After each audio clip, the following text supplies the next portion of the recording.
আসসালামু আলাইকুম। স্বাগতম রিটার্ন অফ ড্রাকুলা সিরিজের তৃতীয় পর্বে। ড্রাকুলার রহস্য আরও গা ছমছমে, আরও ঘন ঘন। চলুন আজ জানি কে পড়ছে রক্তপিপাসুর নজরে। 16 আগস্ট, সকাল হয়েছে। ঈশ্বরকে ধন্যবাদ, শান্ত হয়েছে প্রকৃতি। ভোর হবার ঠিক আগে ভাগে থেমে গেছে ঝড়। কি এক রাত গেছে, এক ফোঁটা ঘুমোতে পারিনি। উঠে বসেছে নিকোলাস, নাশতা খাচ্ছে, কিন্তু মাঝে মাঝে মুখ কোঁচকানো দেখে বুঝতে পারছি মাথার ব্যথাটা ভোগাচ্ছে ওকে। ডাক্তার দেখানো দরকার, যদিও মরে গেলেও সেটা স্বীকার করবে না। ফেরার পথে কোনো সমস্যা না হলেই হয়। আমি এখানে নিয়ে এসেছি ওকে। ওর কিছু হয়ে গেলে নিজেকে ক্ষমা করতে পারবো না কিছুতেই। ঝড় থেমেছে, কিন্তু বাইরে এখনো ঝমঝম করে পড়ছে বৃষ্টি। কখন থামবে কে জানে। বৃষ্টি না থামলে রওনা হতে পারবো না। কয়েক ঘন্টা পর কি বলবো আজকের দিনটাকে, আতঙ্কের না আবিষ্কারের। বৃষ্টির তোর একটুও কমেনি, বরং পাগলা হাওয়ার তাণ্ডবে বারবার কেঁপে উঠেছে গাছগাছালি, ভেঙেছে ডালপালা। গুহায় আশ্রয় নেওয়ার নিরাপদে আছি আমরা, কিন্তু এখনো বুঝতে পারছি না গতকালকের তল্লাশির সময় এটাকে দেখিনি কেন আমরা। যা হোক, একসময় তন্দ্রায় ঢলে পড়েছিলাম। জেগে উঠে দেখলাম নিকোলাস গুহার ভিতর দিকে হাঁটতে শুরু করেছে। তাড়াতাড়ি গিয়ে ওকে ফিরিয়ে আনতে চাইলাম, বললাম বিশ্রাম নিতে, কিন্তু ও রাজি হলো না। আমার হাত ছাড়িয়ে অদ্ভুত এক কথা বলল, গুহার ভিতরে নাকি কি আছে। কথাটার মাথামুন্ডু বুঝলাম না। মনে হলো নিশিতে পেয়েছে ওকে। দিনের আলোয় দেখতে পাচ্ছিলাম যতটা ভেবেছি তার চেয়েও অনেক গভীর গুহাটা। ফলে কিছুটা কৌতূহলী হয়ে উঠলাম। কাঁধে ন্যাপস্যাক ঝুলিয়ে নতুন একটা মোমবাতি জ্বালালাম। তারপর পিছু নিলাম নিকোলাসের। আগেই লিখেছি, গুহার মেঝে ভরে আছে বাদুড়ের বিষ্ঠায়। আমাদের মাথার উপরে উল্টো হয়ে ঝুলছিল প্রাণীগুলো। তলা দিয়ে আমাদেরকে হাঁটতে দেখে নড়েচড়ে উঠল ওগুলো, দুর্বোধ্য আওয়াজ করল। তবে কিছু দূর যাবার পরে মেঝে পরিষ্কার হয়ে গেল। ছাদে বাদুড় ঝুলছে না আর, তাই বিষটাও নেই। গুহাটা ততক্ষণে ফাটলের আকৃতি পেয়েছে, একেবারে সরু একটা করিডোরের মতো। সেই করিডোর ধরে পর্বতের গভীরে এগিয়ে চললাম আমরা। অচেনা পথ, সাবধানে পা ফেলা উচিত, কিন্তু নিকোলাস খুব দ্রুত হাঁটছিল, যেন কোনো অপার আকর্ষণে ছুটে চলছে ও। ওকে আস্তে হাঁটতে বললাম, লাভ হলো না। করিডোর ধরে মিনিট 15 এগোলাম আমরা। হঠাৎ খেয়াল করলাম আমার পকেট ঘড়িটা কাজ করছে না। কম্পাসের কাঁটাও মাতালের মতো এদিক ওদিক ঘুরছে। ভয় ভয় করে উঠল আমার। কোথায় চলেছি কে জানে। তবু থামতে পারলাম না। কিছুক্ষণ পরেই করিডোর থেকে বেরিয়ে এলাম সুন্দর এক প্রাকৃতিক গুহায়। ভিতরে পাথুরে কলামের অরণ্য। কলামগুলোর ফাঁক-ফোকর ধরে অব্যাহত রইল অগ্রযাত্রা। গুহাটা চেপে এলো। তারপর হঠাৎ নিজেকে আবিষ্কার করলাম অদ্ভুত একটা জায়গায়। পর্বতের গভীরের মাঝারি এক চেম্বার। নিখুঁত জ্যামিতিক নকশার এক 10 ভুজ আকারের কক্ষ। প্রাকৃতিক হতে পারে না। মোমবাতির আলোয় ভালো করে দেখলাম চারদিক। মেঝে আর দেয়াল টালি করা। রোমান আমলের ডিজাইন। আরো পুরনো হতে পারে। সবখানে পুরু হয়ে আছে ধুলোর আস্তর। এখানে ওখানে ঝুলছে মাকড়সার জাল। চেম্বারটা 30 ফুট চওড়া, 20 ফুট উঁচু। ঠিক মাঝখানটায় রয়েছে 10 ভুজ আকারের একটা মার্বেলের বেদি। ধুলোর প্রলেপ ভেদ করেও দেখা যাচ্ছে ওটার গায়ে খোদাই করা দুর্বোধ্য নকশা। চারপাশের 10 দেয়াল ঘেঁষে রয়েছে মার্বেলের 10টা বেঞ্চি। এছাড়া কক্ষের আর কোনো আসবাব নেই। 10টা আসন, 10 জন ছাত্র। উত্তেজিত গলায় বললাম আমি। এটা স্কোলোমান্স। আমারই ভুল। আলাদা বিল্ডিং থাকবে ভেবেছিলাম। তা হবে কেন? এমন একটা গোপন প্রতিষ্ঠান যে পাহাড়ের ভিতরে লুকানো থাকবে, সেটাই তো স্বাভাবিক। খুশি আর আনন্দে পাগল হবার দশা আমার। খেয়ালই করলাম না শ্বাসকষ্ট শুরু হয়েছে নিকোলাসের। বাতাসের অভাবে খাবি খাচ্ছে। যখন দেখলাম তখন তটস্থ হয়ে উঠলাম। তাড়াতাড়ি একটা বেঞ্চিতে বসালাম ওকে। ফ্লাক্স থেকে পানি খেতে দিলাম। শ্বাস প্রশ্বাস একটু স্বাভাবিক হয়ে এলে মলিন ভঙ্গিতে হাসলো নিকোলাস। বলল, মাফ করবেন স্যার, কি যেন হয়েছে আমার। এখানে আসার পর থেকে একটার পর একটা ঝামেলার জন্ম দিচ্ছি। আমার বদলে ইলেনাকে নিয়ে এলে বোধহয় ভালো করতেন। আমার চেয়ে ও অনেক শক্ত। বাজে কথা বলো না তো। ধমকে উঠলাম। চুপচাপ একটু বিশ্রাম নিয়ে নাও। এরপর আমরা কাজে নামবো।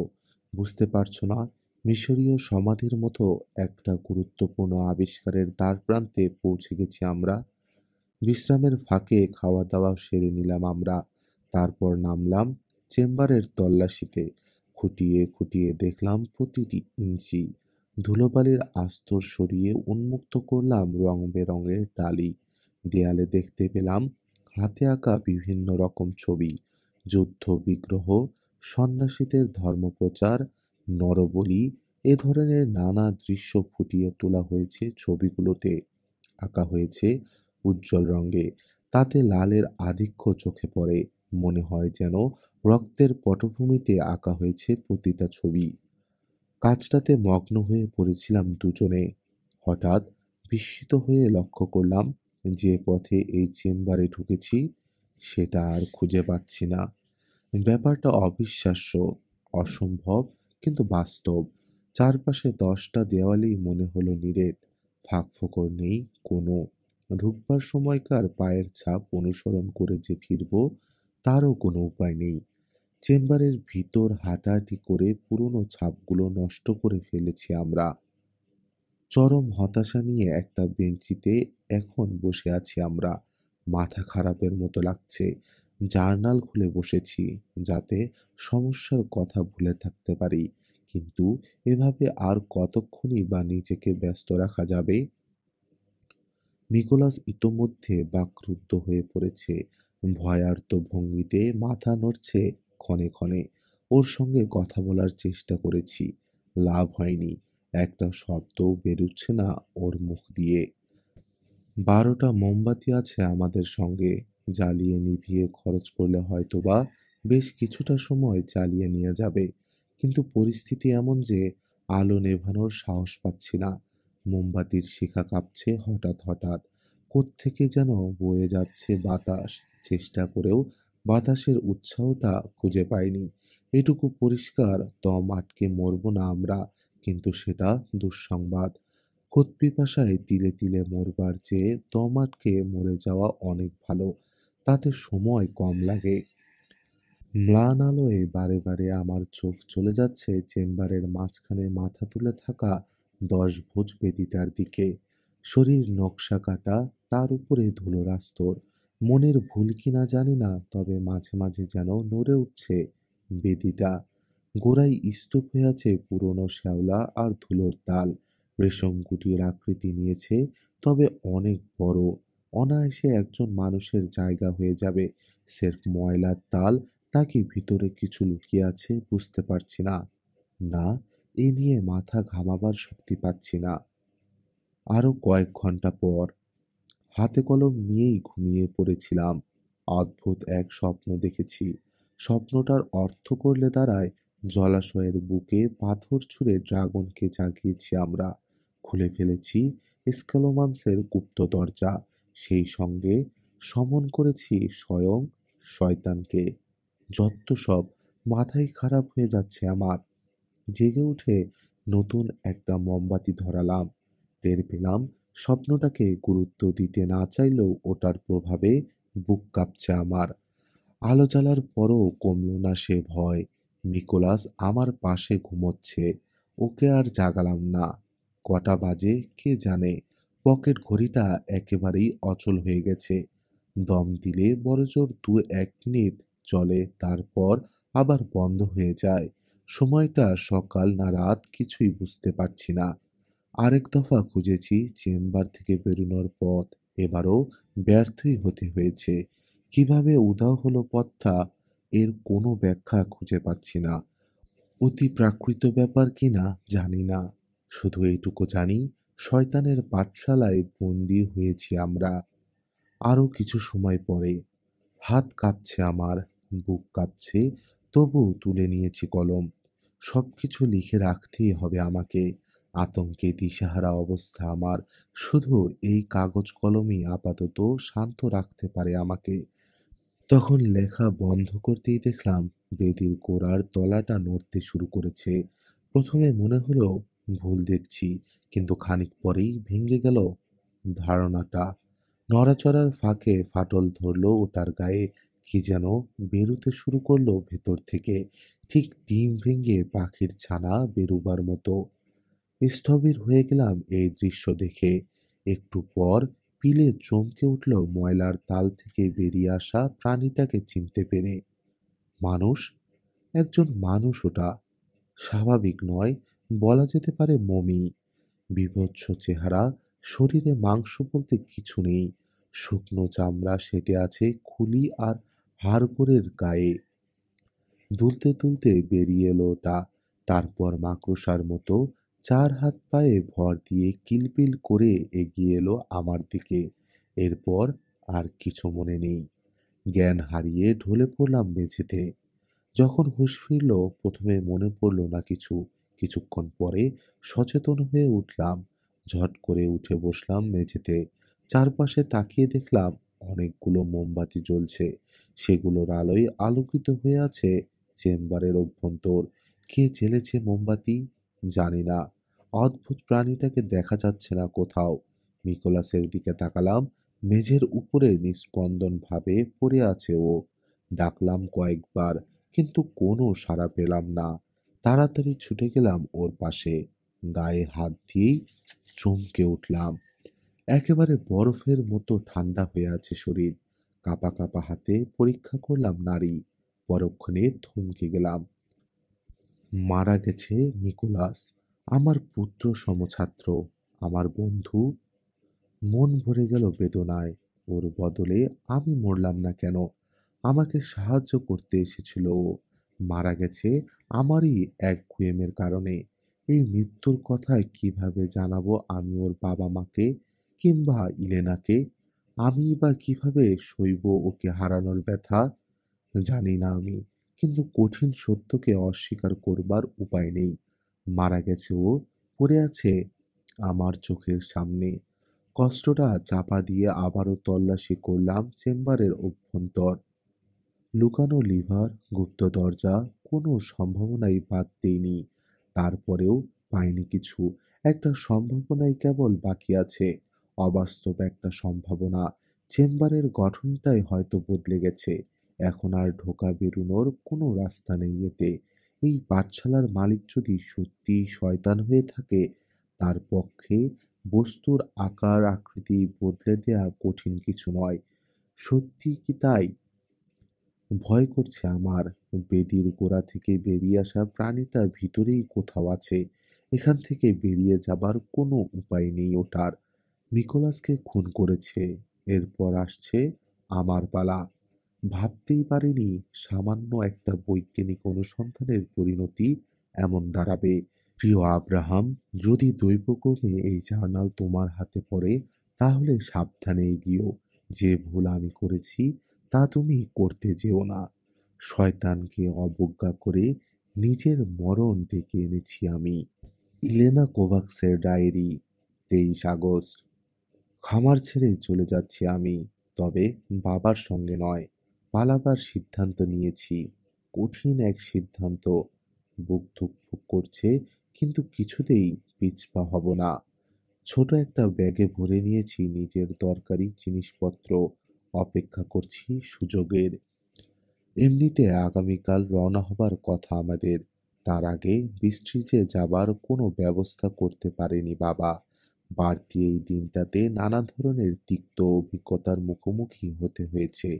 সকালে যখন কামরা থেকে বেরুলাম, বাড়ির লোকেরা আমাকে দেখামাত্র হাত দিয়ে অদ্ভুত একটা ইশারা করলো।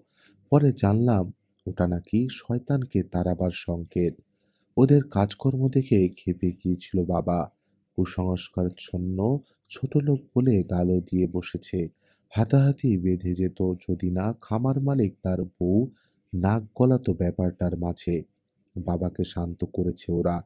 বলেছে যত দ্রুত সম্ভব আমাদেরকে চলে যেতে। অবস্থা বেগতিক দেখে নাস্তা না করেই কামরায় ফিরে এসেছিলাম আমি। তাতেও রেহাই নেই। বাবা এসে রীতিমতো জেরা শুরু করলো। কাউকে কিছু না জানিয়ে দুরাত কোথায় ছিলাম আমি? ধমক খেয়ে শুধুই কেঁদেছি। কিন্তু জবাব দিইনি বাবার প্রশ্নের। জেদ চেপে গিয়েছিল। বাবা যতই চেঁচাক, কিচ্ছু বলবো না আমার বন্ধুর বিষয়ে। কোথায় মুখ কালো করে এসেছিস? সত্যি করে বল। চিৎকার করেছে বাবা। কার সঙ্গে অভিসারে গিয়েছিলি?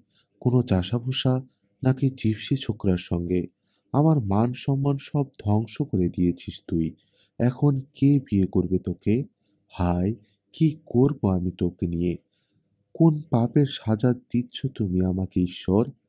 বাবার জন্য একটু যে খারাপ লাগানি তা নয়। জানি আমার মধ্যে অনেক খুঁত আছে। কিন্তু পিতা হিসেবে এটুকু তো ওর বোঝা উচিত। কিছু কিছু ব্যাপারে আমার কোনো হাত নেই। ভালো মন্দ মিশিয়েই মানুষ। অথচ ওসব না ভেবে শেষ পর্যন্ত আমাকে চড় মেরে বসলো বাবা। ব্যাস, আমাকে চরম সিদ্ধান্ত নেয়াবার জন্য ওটুকুই যথেষ্ট ছিল। প্রচণ্ড রাগে কেঁপে উঠেছে আমার গা। ঠিক করেছি আর নয় এই অপমান আর গঞ্জনা। পালাবো আমি, এবং সেটা আজই। দরজায় তালা দিয়ে গেছে বাবা, কিন্তু জানালা তো খোলা। ওখান দিয়েই পালাবো। অপেক্ষা শুধু আধার নামার। তাও নেমে আসতে শুরু করেছে। খুব শীঘ্রই বেরিয়ে পড়বো আমি। ওই তো এসে পড়েছে আমার বন্ধু। সাজের আধার ভেদ করে এগিয়ে আসছে তার বিশাল দেহ। আগুনের মতো জ্বলছে দু চোখ। জানালার পাশে পৌঁছে গেছে। দু পায়ে ভর দিয়ে মাথা তুলেছে চৌকাঠের উপরে। কাছের ওপাশে দেখতে পাচ্ছি ওর আগ্রহী চেহারা। আমাকে নিঃশব্দে আমন্ত্রণ জানাচ্ছে। জানালা খুলবো এখন আমি। সঙ্গে যাব আমার বন্ধুর। দেখা যাক কোথায় আমাকে নিয়ে যায় ও। ২৬ আগস্ট। শেষবার ডায়েরি লেখার পরে বহুদূর চলে এসেছি। এর মাঝে ঘটে গেছে অনেক কিছু। যতদূর সম্ভব গুছিয়ে লেখার চেষ্টা করছি। সে রাতে আমার নেকড়ে বন্ধুর আমন্ত্রণ পেয়ে দেরি করিনি। ব্যাগ নিয়ে বেরিয়ে পড়েছিলাম জানালা দিয়ে। মাঠ পেরিয়ে আমাকে ফলের বাগানের দিকে নিয়ে চলেছিল ও। আর তখনই পিছন থেকে শুনতে পেলাম চিৎকার। ঘাড় ফেরাতেই বাবাকে দেখলাম। চেঁচাতে চেঁচাতে বাড়ি থেকে বেরিয়ে এসেছে। নিশ্চয়ই গোপনে নজর রাখছিল আমার উপরে। কাছে এসে তর্জন গর্জন শুরু করলো বাবা। আমাকে ঘরে ফিরে যেতে বলল। সাড়া দিলাম না তার কথায়। হাত ধরে টানলো বাবা। ঝটকা দিয়ে ছাড়িয়ে নিলাম। সঙ্গে সঙ্গে খেলাম চড়। চোখের সামনে লাল নীল তারা জ্বলে উঠল। মুখ থুবড়ে পড়লাম মাটিতে। ব্যথা সয়ে এলে মাথা তুললাম। দেখলাম বাবার দিকে ফিরে চাপা গড় করছে আমার নেকড়ে বন্ধু। খ্যাপাটে গলায় তার উদ্দেশ্যে চিৎকার করলো বাবা। বুঝি ভয় পাওয়াতে চাইছে। কয়েক মিনিট এভাবে কাটার পরে পাহাড়ের দিকে মুখ ঘোরালো নেকড়ে। অদ্ভুত এক সুরে ডেকে উঠল। সঙ্গে সঙ্গেই শুনতে পেলাম হিংস্র গর্জন, বহু কণ্ঠের। একটু পরেই গাছপালার আড়াল থেকে বেরিয়ে এলো ধূসর অনেকগুলো আকৃতি। ছুটে এলো আমাদের দিকে। পাহাড়ি নেকড়ের পাল। হা করে আছে প্রত্যেকটা প্রাণী। চাঁদের আলোয় চকচক করছে তাদের ধারালো দাঁতের শাড়ি। চেহারায় বন্যতা। ভয় ফুটল বাবার চোখে। উল্টো ঘুরে হুড়িমুড়ি করে ছুটল বাড়ির দিকে। কিন্তু অর্ধেক পথ যাবার আগেই পিছন থেকে হামলা চালালো নেকড়ের পাল। হুমড়ি খেয়ে মাটিতে পড়ে গেল বাবা। আর্তনাদ করে উঠল। কিন্তু তাতে কোনো লাভ হলো না। তার শরীরের এখানে ওখানে কামড় বসালো হিংস্র নেকড়েরা।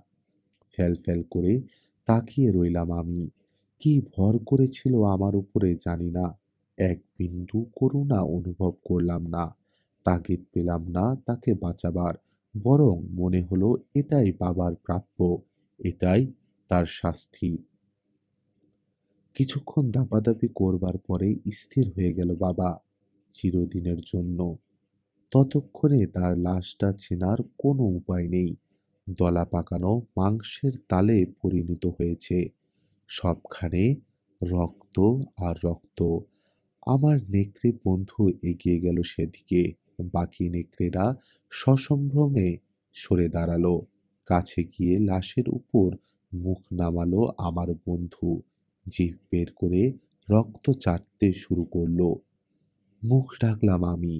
একটু পর যখন হাত সরালাম তখন বন্ধুটি ফিরে এসেছে আমার পাশে। ইশারা করছে তার সঙ্গে যাবার জন্য। ওর পিছু পিছু হাঁটতে শুরু করলাম। পিছনে পড়ে রইল আমার বাবার রক্তাক্ত দেহ। নেকড়েরা তাণ্ডব জুড়েছে সেটার উপর। খামারে হই হল্লা শোনা গেল। জ্বলে উঠল অনেকগুলো আলো। দল বেঁধে কি ঘটনা দেখতে আসছে সবাই। কোনো দিকে মনোযোগ দিলাম না আমি। প্রান্তর পেরিয়ে ঢুকে পড়লাম গাছপালার আড়ালে। অদ্ভুত এক নির্বিকারত্ব ভর করেছিল আমার উপরে। কোনো কিছুর পরোয়া করছিলাম না আর। রুক্ষ পাহাড়ি পথে প্রাচীন প্রাসাদ দুর্গের দিকে আমাকে আবারও নিয়ে চলল নেকড়ে বন্ধু। বন জঙ্গল আর পাহাড়ি ঢাল পেরিয়ে ওকে অনুসরণ করতে থাকলাম আমি। কি ও সাধারণ এক নেকড়ে, নাকি নেকড়ের রূপ নেয়া কোনো আত্মা? আধুনিক মেয়ে আমি, তারপরেও সম্ভাবনাটা অবাস্তব মনে হচ্ছে না। যা হোক, পরদিন সকালে দুর্গে পৌঁছলাম আমরা। আঙ্গিনায় গিয়ে খোরল থেকে বের করে আনলাম ছাই মাটির বোচকাটা। সেটা কাঁধে ঝুলিয়ে আমার বন্ধুর পিছু নিলাম। সংকীর্ণ একটা প্যাসেজ ধরে লোহায় মোড়া বিশাল এক দরজার সামনে আমাকে নিয়ে গেল ও। ইশারা করলো দরজা খুলতে। লক্ষ্য করলাম পাল্লার উপরে পেরেক দিয়ে কাঠের একটা ক্রুশ গেঁথে রাখা হয়েছে।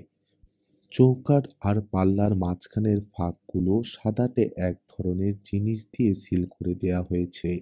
অঙ্গভঙ্গির মাধ্যমে নেকড়েটা আমাকে বোঝালো ওগুলো সব সরিয়ে ফেলতে হবে। তাই করলাম। টান দিয়ে খুলে নিলাম ক্রুশটা। আঙ্গুল দিয়ে খুঁচিয়ে উঠিয়ে ফেললাম সিল। কাজ শেষে টের পেলাম সাদা জিনিসটা আসলে রসুনের পেস্ট। হাত গন্ধ হয়ে গেছে ওটার স্পর্শে। রসুন আর ক্রুশ দুটোই ব্যবহার হয় অশুভ আত্মাকে ঠেকাবার কাজে। এখানে কেন? দুর্গে অশুভ আত্মার প্রবেশ ঠেকাতে চেয়েছে কেউ? নাকি ঠেকাতে চেয়েছে দুর্গ থেকে আত্মার বেরিয়ে আসা? ক্রুশ আর শুকিয়ে আসা রসুনের পেস্টের জঞ্জাল ফেলে দিলাম প্যাসেজের বাইরে। ঠেলা দিলাম পাল্লায়। তালা নেই। হা হয়ে খুলে গেল দরজা। প্রায় নাচতে নাচতে চৌখাট পেরিয়ে ওপাশে নিচু একটা করিডোরে ঢুকে পড়ল আমার নেকড়ে বন্ধু। আমিও ঢুকলাম। শরীর তখন ক্লান্ত, পরিশ্রান্ত। কিন্তু তার চেয়েও বেশি অনুভব করলাম এক অজানা ভয়। দুর্গের ভিতরে পা দেয়া মাত্র মনে হলো যেন অশুভ কোনো জগতে ঢুকে পড়েছি। কিন্তু ফেরার কোনো উপায় নেই। যন্ত্রচালিতের মতো হাঁটতে থাকলাম নেকড়ে বন্ধুর পিছনে। মাটির তলায় ধ্বংসপ্রায় এক চ্যাপেলে আমাকে নিয়ে গেল ও। ছাদের একাংশ ভেঙে পড়েছে। সেখান দিয়ে ঢুকছে সূর্যের ম্লান আলো। বাতাস সোদা সোদা। সেই সঙ্গে ভাসছে বোটকা এক দুর্গন্ধ। যেন একদল ইঁদুর মরে পচে আছে ওখানে। সারি সারি কবর আর সমাধি দেখতে পেলাম। চ্যাপেলটা আসলে ভূগর্ভস্থ এক গোরস্থান। পরিত্যক্ত। কতকাল এখানে কারো পা পড়েনি কে জানে। সবখানে পুরু হয়ে জমেছে ধুলো আর মাটি। আমাকে দাঁড় করিয়ে রেখে গোরস্থানে ঢুকে পড়ল নেকড়েটা। একে একে সবগুলো কবরের পাশে গিয়ে থামছে। গন্ধ শুকছে নাক টেনে। যেন বোঝার চেষ্টা করছে কিছু। বুদ্ধিসম্পন্ন প্রাণীর আচরণ। কয়েক মিনিট দেখলাম ওর কাণ্ড কারখানা। তারপর বসে পড়লাম মাটিতে। শরীরে এক বিন্দু শক্তি পাচ্ছি না। ঘুম পেয়েছে খুব।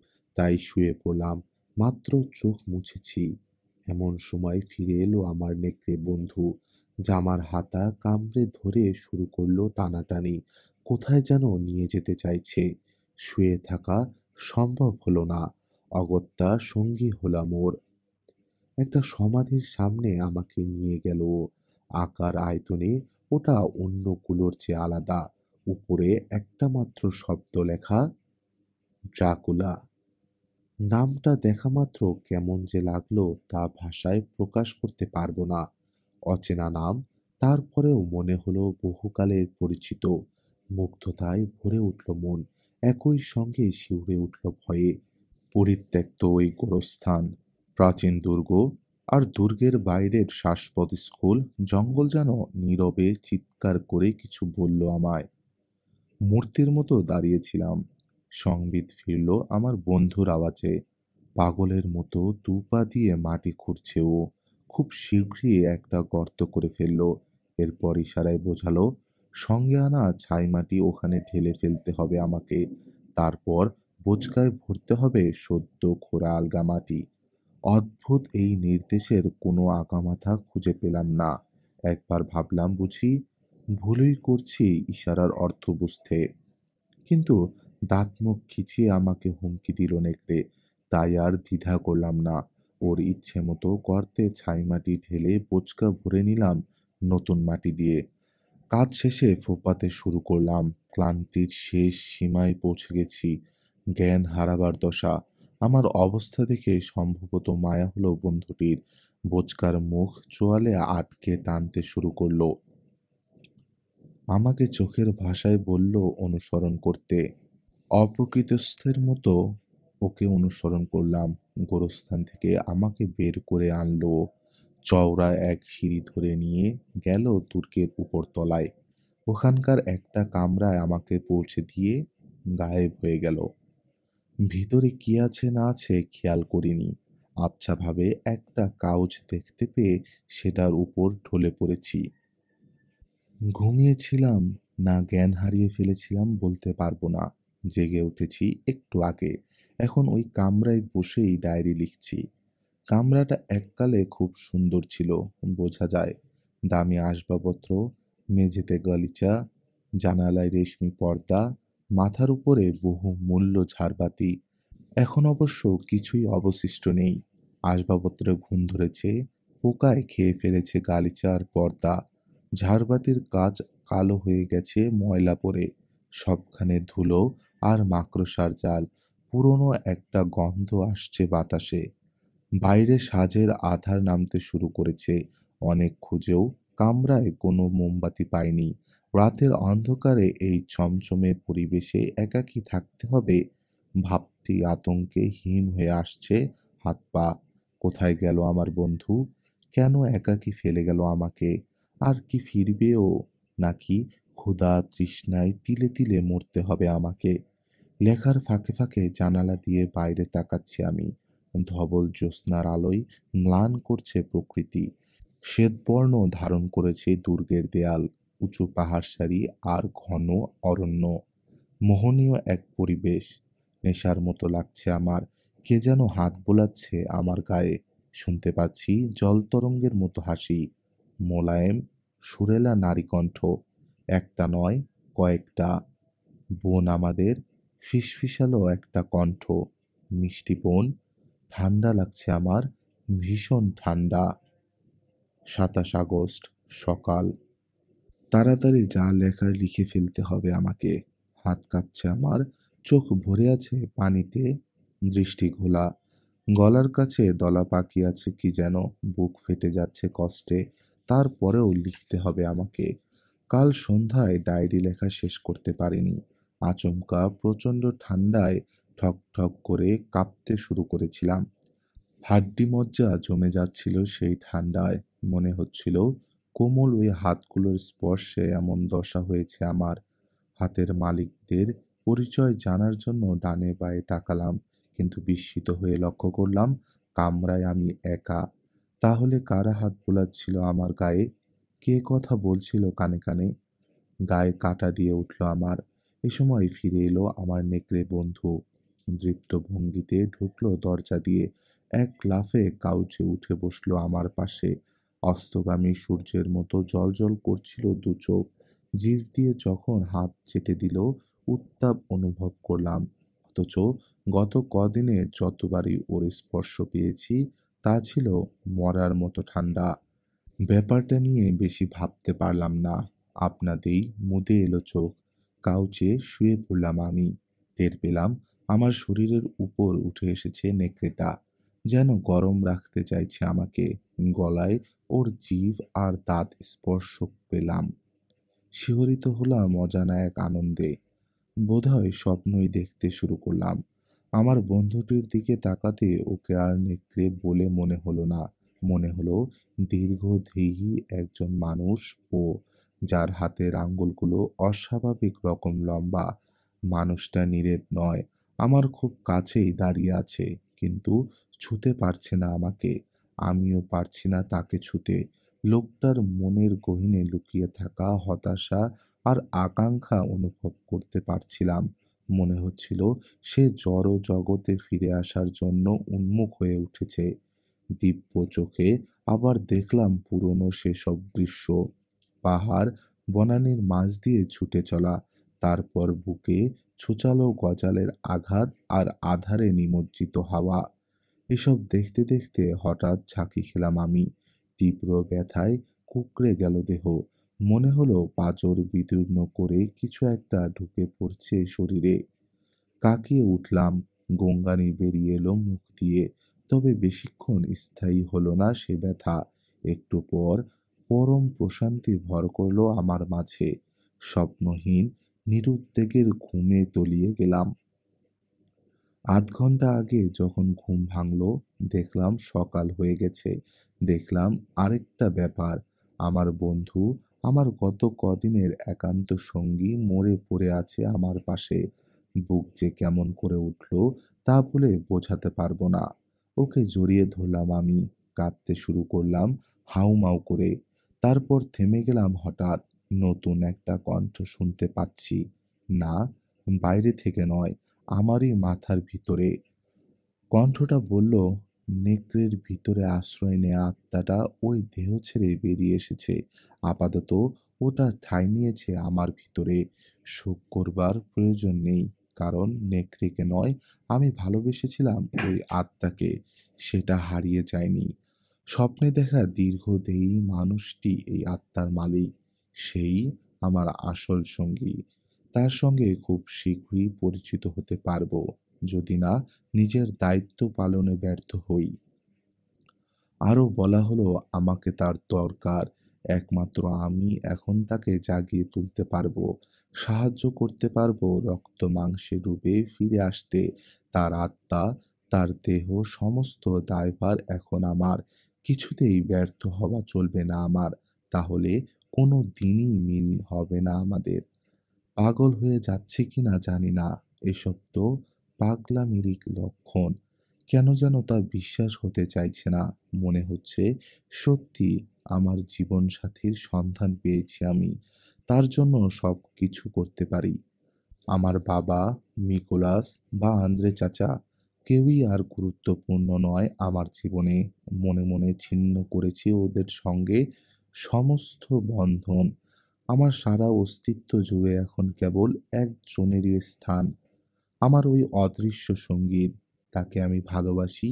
সেই এখন থেকে পথ দেখাবে আমাকে। ১ সেপ্টেম্বর। অবশেষে ডায়েরি লেখার মতো শক্তি ফিরে পেয়েছি। আমি এখন বুদাপেস্টে, আমাদের বাসায়। কিভাবে এখানে পৌঁছলাম তা সংক্ষেপে জানাই। দুর্গ থেকে আমার অদৃশ্য সঙ্গীর নির্দেশে সেই দিনই বেরিয়ে পড়েছিলাম আমি। পাহাড়ের মাঝে উদ্ভ্রান্তের মতো ঘুরতে থাকা অবস্থায় একদল রাখাল আমাকে খুঁজে পায়। পাগলের মতো দেখাচ্ছিল আমাকে। উস্কো খুস্কো চুল, গায়ে ময়লা, কাঁধে মাটি ভর্তি বোঁচকা। আসল ঘটনা কিছুই বলিনি ওদেরকে। মিথ্যে করে বলেছি। বাবার সঙ্গে গ্যারেজে চেপে ব্রিস্টুইজে যাচ্ছিলাম। পথে একদল নেকড়ে হামলা করে আমাদের উপর। বাবা মারা গেছে। কোনোমতে প্রাণ নিয়ে পালিয়েছি আমি।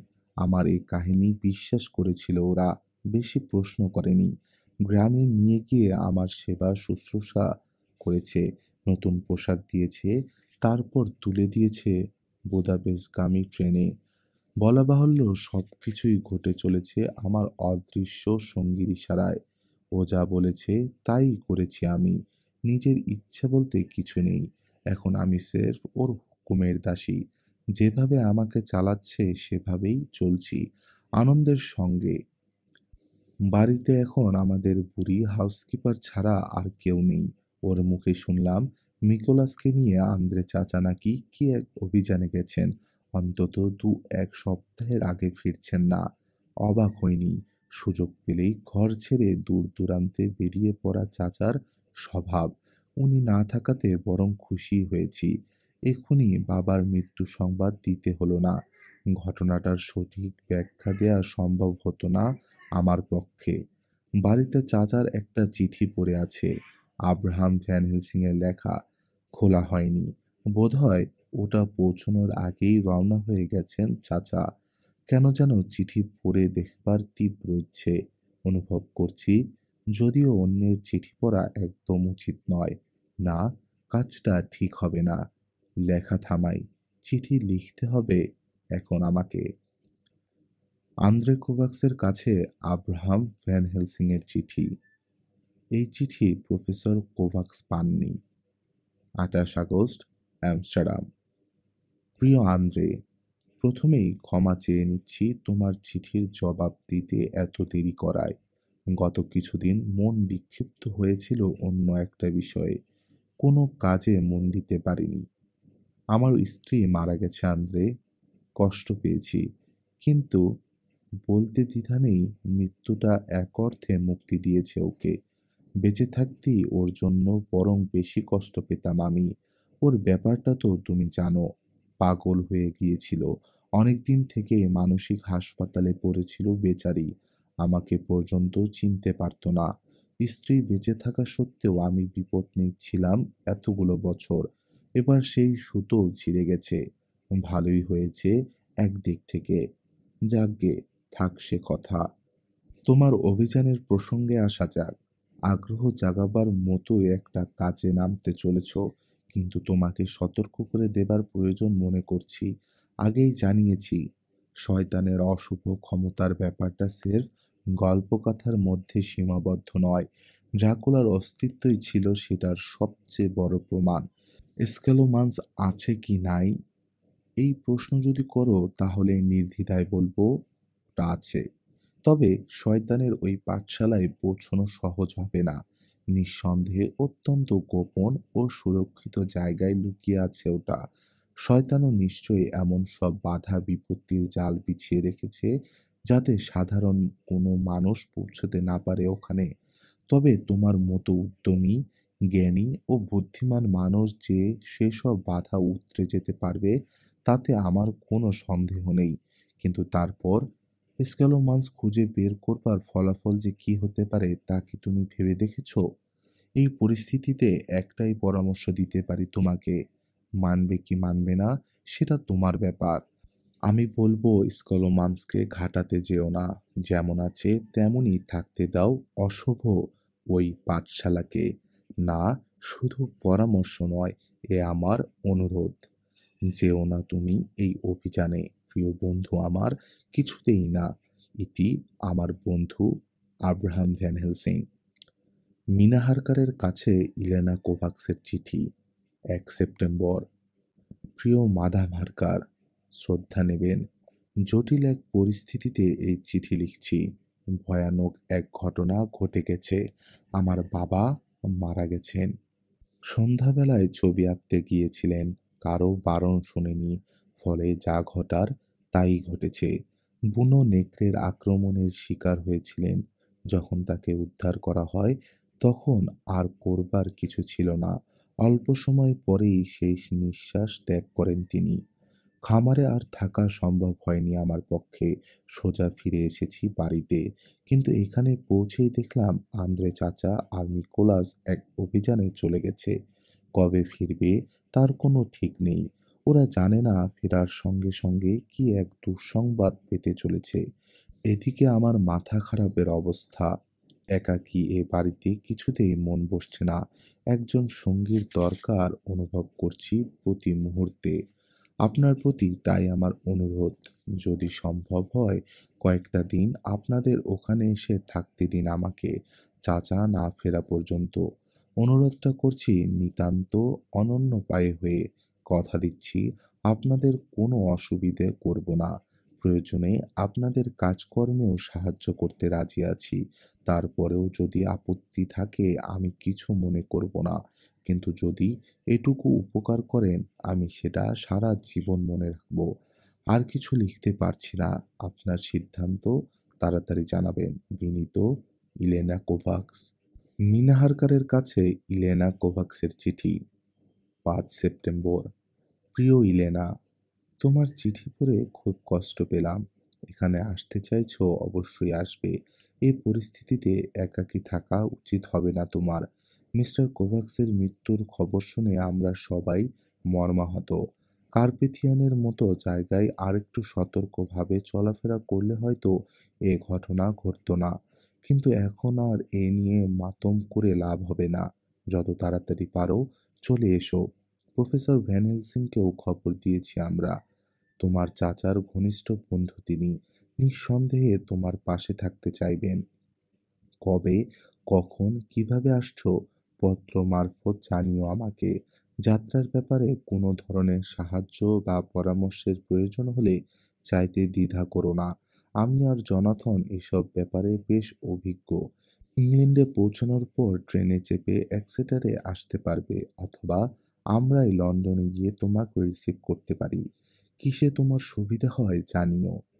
এখানে থাকার বিনিময়ে আমাদের ঘরের কাজকর্মে সাহায্য করতে চাও বলে জানিয়েছ, তবে ওসবের কোনো প্রয়োজন নেই। একটা ব্যাপারেই শুধু বন্ধু হিসেবে তোমার সাহায্য পেলে ভালো হয়। আমার ছেলে কুইন্সির দেখাশোনার ব্যাপারে। ওর নার্সের বিয়ে ঠিক হয়ে গেছে, তাই চলে গেছে সে। মিসেস অ্যালিস সেওয়ার্ড যদ্দূর পারেন করছেন, কিন্তু তারও তো ঘর সংসার আছে। কাজেই যে কদিন এখানে থাকবে সে কদিন যদি তুমি কুইন্সিকে একটু সঙ্গ দিতে পারো, খুব উপকার হবে আমাদের। আশা করি তার মধ্যে নতুন নার্স জোগাড় করে ফেলতে পারবো আমরা। তোমার আসার অপেক্ষায় রইলাম। ইতি, মিনা হারকার। মিনা হারকারের ডায়েরি। 11 সেপ্টেম্বর। এসে পড়েছে ইলেনা। আমি আর জনাথন লন্ডনে গিয়ে নিয়ে এসেছি ওকে।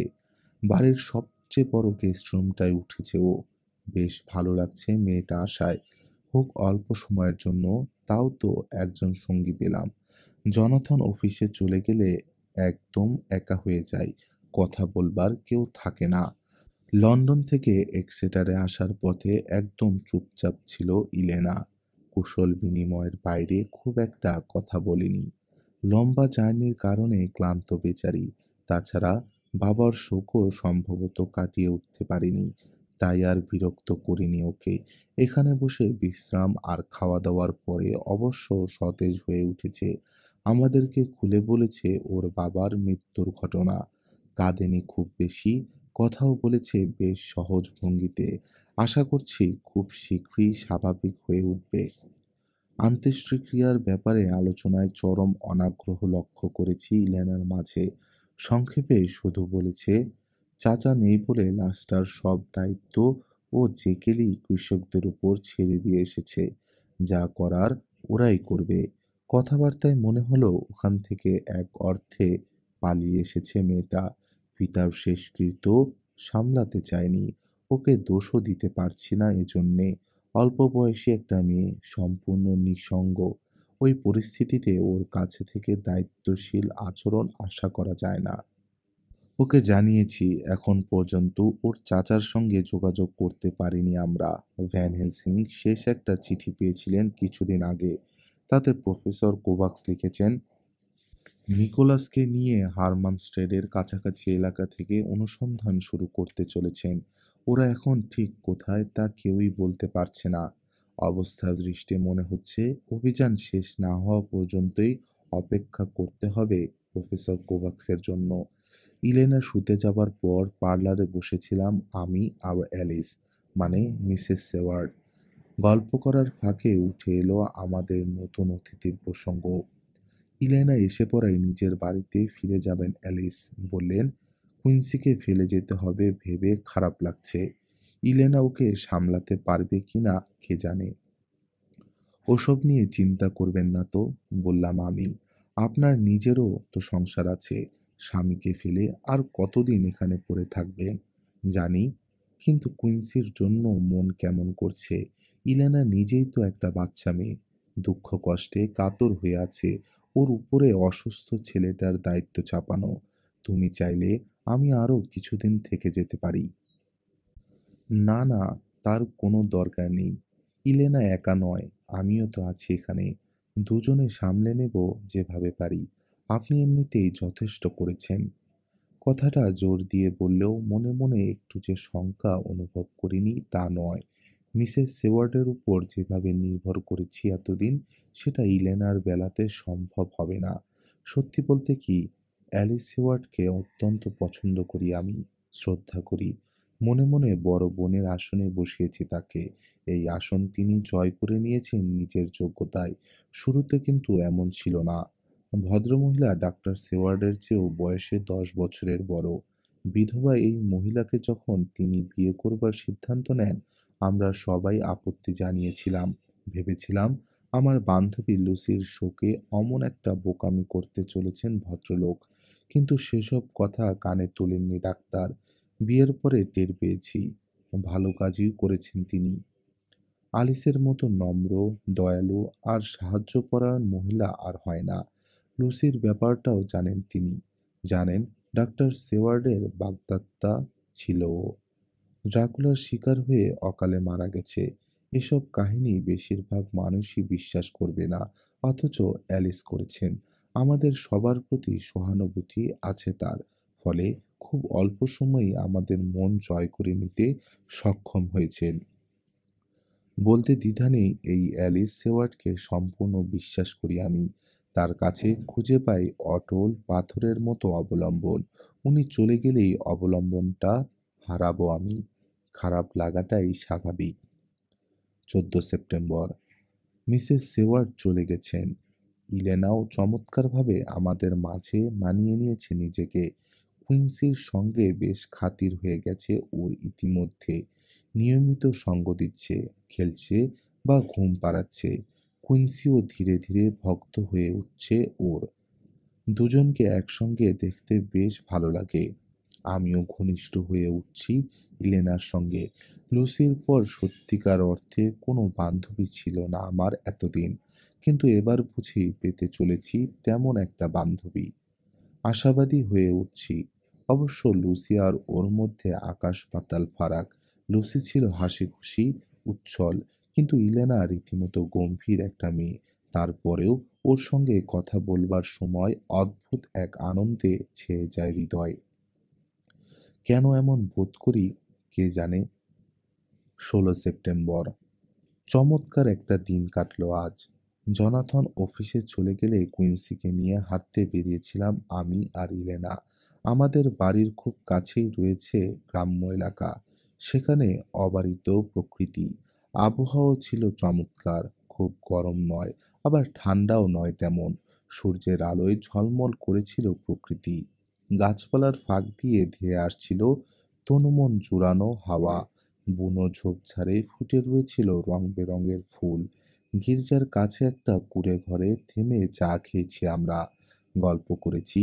তাতে কুইন্সিও যোগ দিয়েছে। বয়সের তুলনায় ওর কথাবার্তা অনেক বেশি পরিপক্ক। হয়তোবা সমবয়সী বাচ্চাদের চাইতে বড়দের সঙ্গে বেশি সময় কাটায় বলেই।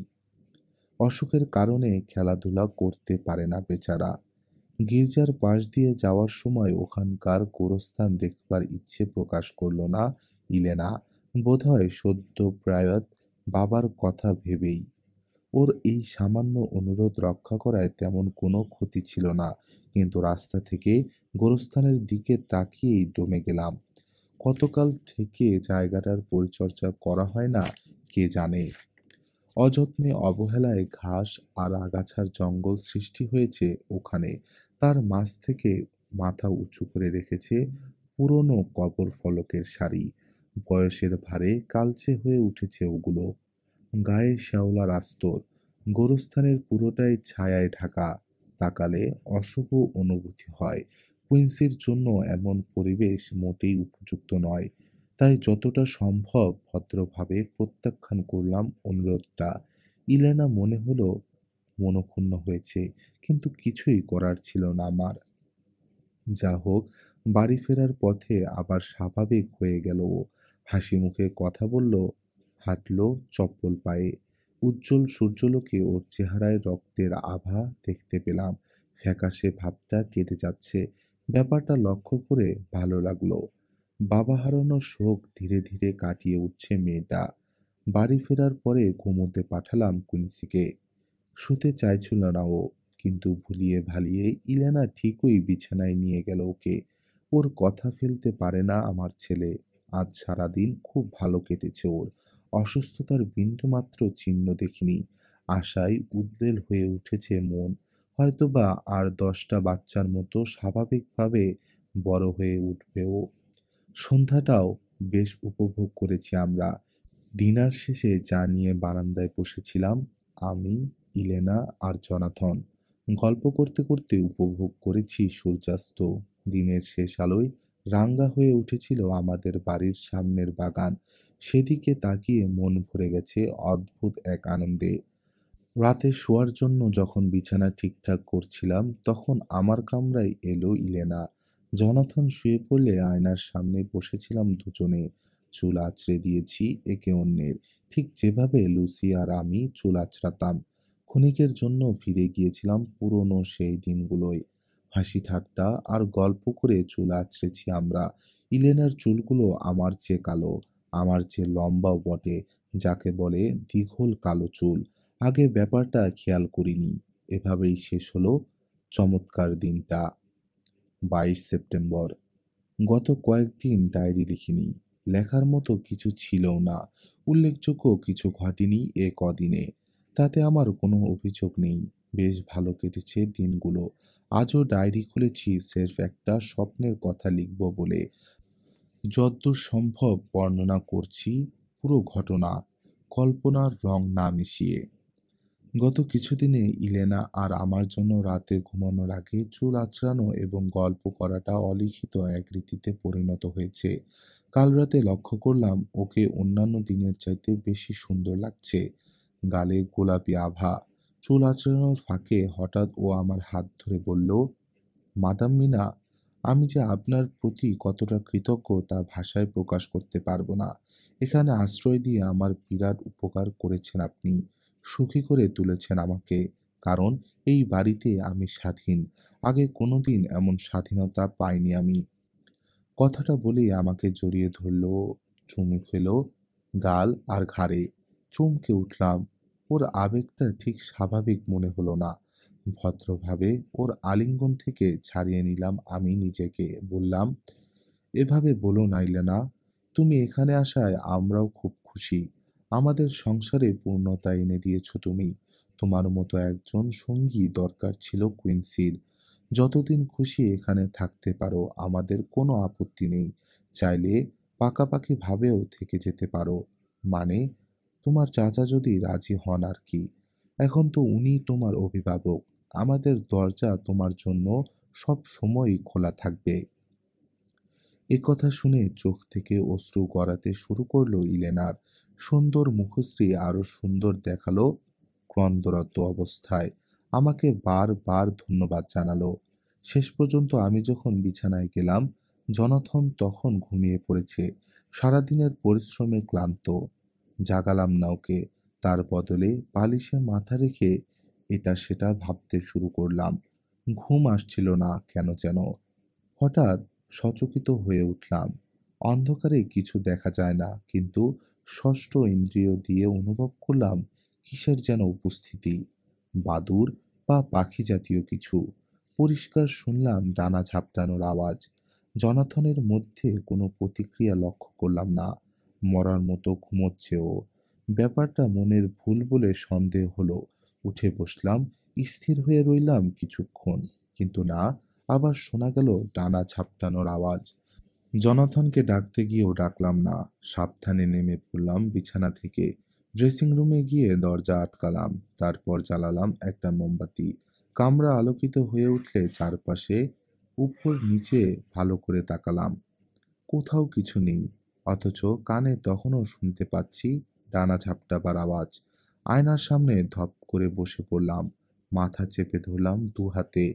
নিজের প্রতিবিম্বের দিকে তাকিয়ে লক্ষ্য করলাম অব্যক্ত এক বেদনার ছাপ ফুটে উঠেছে চেহারায়। হঠাৎ ঘুরে উঠল মাথা। মনে হলো তালহীন কোনো কুয়োয় পড়ে যাচ্ছিলাম আমি। অদ্ভুত এক অনুভূতি। আর সে অবস্থায় আচমকা টের পেলাম কেউ যেন আমার মাথার ভিতর ঢোকার চেষ্টা করছে। জানি কথাটা প্রলাপের মতো শোনাচ্ছে, কিন্তু আর কোনোভাবে সে অনুভূতির বর্ণনা দিতে পারবো না আমি। প্রায় অচেতন দশা তখন আমার। মোমের আলোয় অতি প্রাকৃত মনে হচ্ছে সবকিছু। চারপাশের সমস্ত দুনিয়া যেন ভেঙে চুরে একাকার হয়ে যাচ্ছে। মনের গহীনে শুনতে পেলাম অচেনা এক ফিসফিসে কণ্ঠ। সেই কণ্ঠ শুনে আতঙ্কে হিম হয়ে এলো হাত পা। তারপরেও অদ্ভুত এক আবেশ ভর করল দেহে। টের পেলাম মাতালের মতো হাসতে শুরু করেছি। ড্রেসিং রুম অদৃশ্য হয়ে গেছে চারপাশ থেকে। সেখানে শুধু কৃষ্ণ শূন্যতা। আধারের মাঝে জ্বলজ্বল করছে স্রেফ দুটো লাল তারা। খানিক পরে উপলব্ধি করলাম যে জিনিসটা আমার ভিতরে ঢোকার চেষ্টা করছিল এতক্ষণ, সেটা ঢুকে পড়েছে। তার প্রভাবে অন্য এক মানুষ হয়ে উঠলাম। মনে হলো আমি এক চিরন্তন অশুভ শক্তি, ঈশ্বর যার দিক থেকে মুখ ফিরিয়ে নিয়েছেন। প্রাণপণ চেষ্টা করলাম অশুভ সেই প্রভাব থেকে মুক্ত হতে, কিন্তু সবই পণ্ডশ্রম। শেষে চোখ মুদে প্রার্থনা শুরু করলাম। সঙ্গে সঙ্গে ঝাঁকি খেতে লাগলো দেহ। আধার সরে গিয়ে উজ্জ্বল সোনালি আলো যেন ম্লান করিয়ে দিল আমাকে। মানুষ চোখে ভেসে উঠল পবিত্র পুরুষ। শেষবারের মতো একটা ঝাঁকুনি দিয়ে দেহ থেকে বেরিয়ে গেল সেই অশুভ আত্মা। বুকের উপর থেকে যেন নেমে গেল জগদ্দল পাথর। প্রশান্তিতে ছেয়ে গেল মন। একটু পরে চোখ খুললাম। দেখলাম ড্রেসিং রুমে আগের মতো বসে আছি আমি। সবকিছু স্বাভাবিক। বিরাজ করছে রাতের নীরবতা। কোথাও কোনো আওয়াজ নেই। গা কাঁপছিল। কোনো মতে উঠে দাঁড়ালাম। রান্নাঘরে গিয়ে সামান্য ব্র্যান্ডি ঢাললাম গলায়। শান্ত করলাম স্নায়ুকে। তারপর ফিরে এলাম। কিছুক্ষণ ভাবনা চিন্তার পরে বুঝতে পারলাম এতক্ষণ যা ঘটেছে সবটাই ছিল দুঃস্বপ্ন, আর কিছু ছিল না। কেন এমন বিচ্ছিরি একটা স্বপ্ন দেখলাম কে জানে। হতে পারে অজানা কোনো কারণে অবচেতন মনে অশান্ত হয়ে আছে। দুঃস্বপ্নটা তারই ফলশ্রুতি। জেগে থাকা অবস্থায় কিভাবে এই স্বপ্ন দেখলাম, এটা একটা প্রশ্ন হতে পারে, কিন্তু জেগেছিলাম তাই বা বলি কি করে। আসলে হয়তো ঘুমের ঘোরে হাঁটছিলাম। চলে গিয়েছিলাম ড্রেসিং রুমে। চিন্তাটা মাথায় আসতেই দুর্ভাবনায় পড়লাম। অসুখ টসুখ দেখা দিচ্ছে না তো? মারা যাবার কিছুদিন আগে লুসিও ঘুমের ঘোরে হাঁটতো।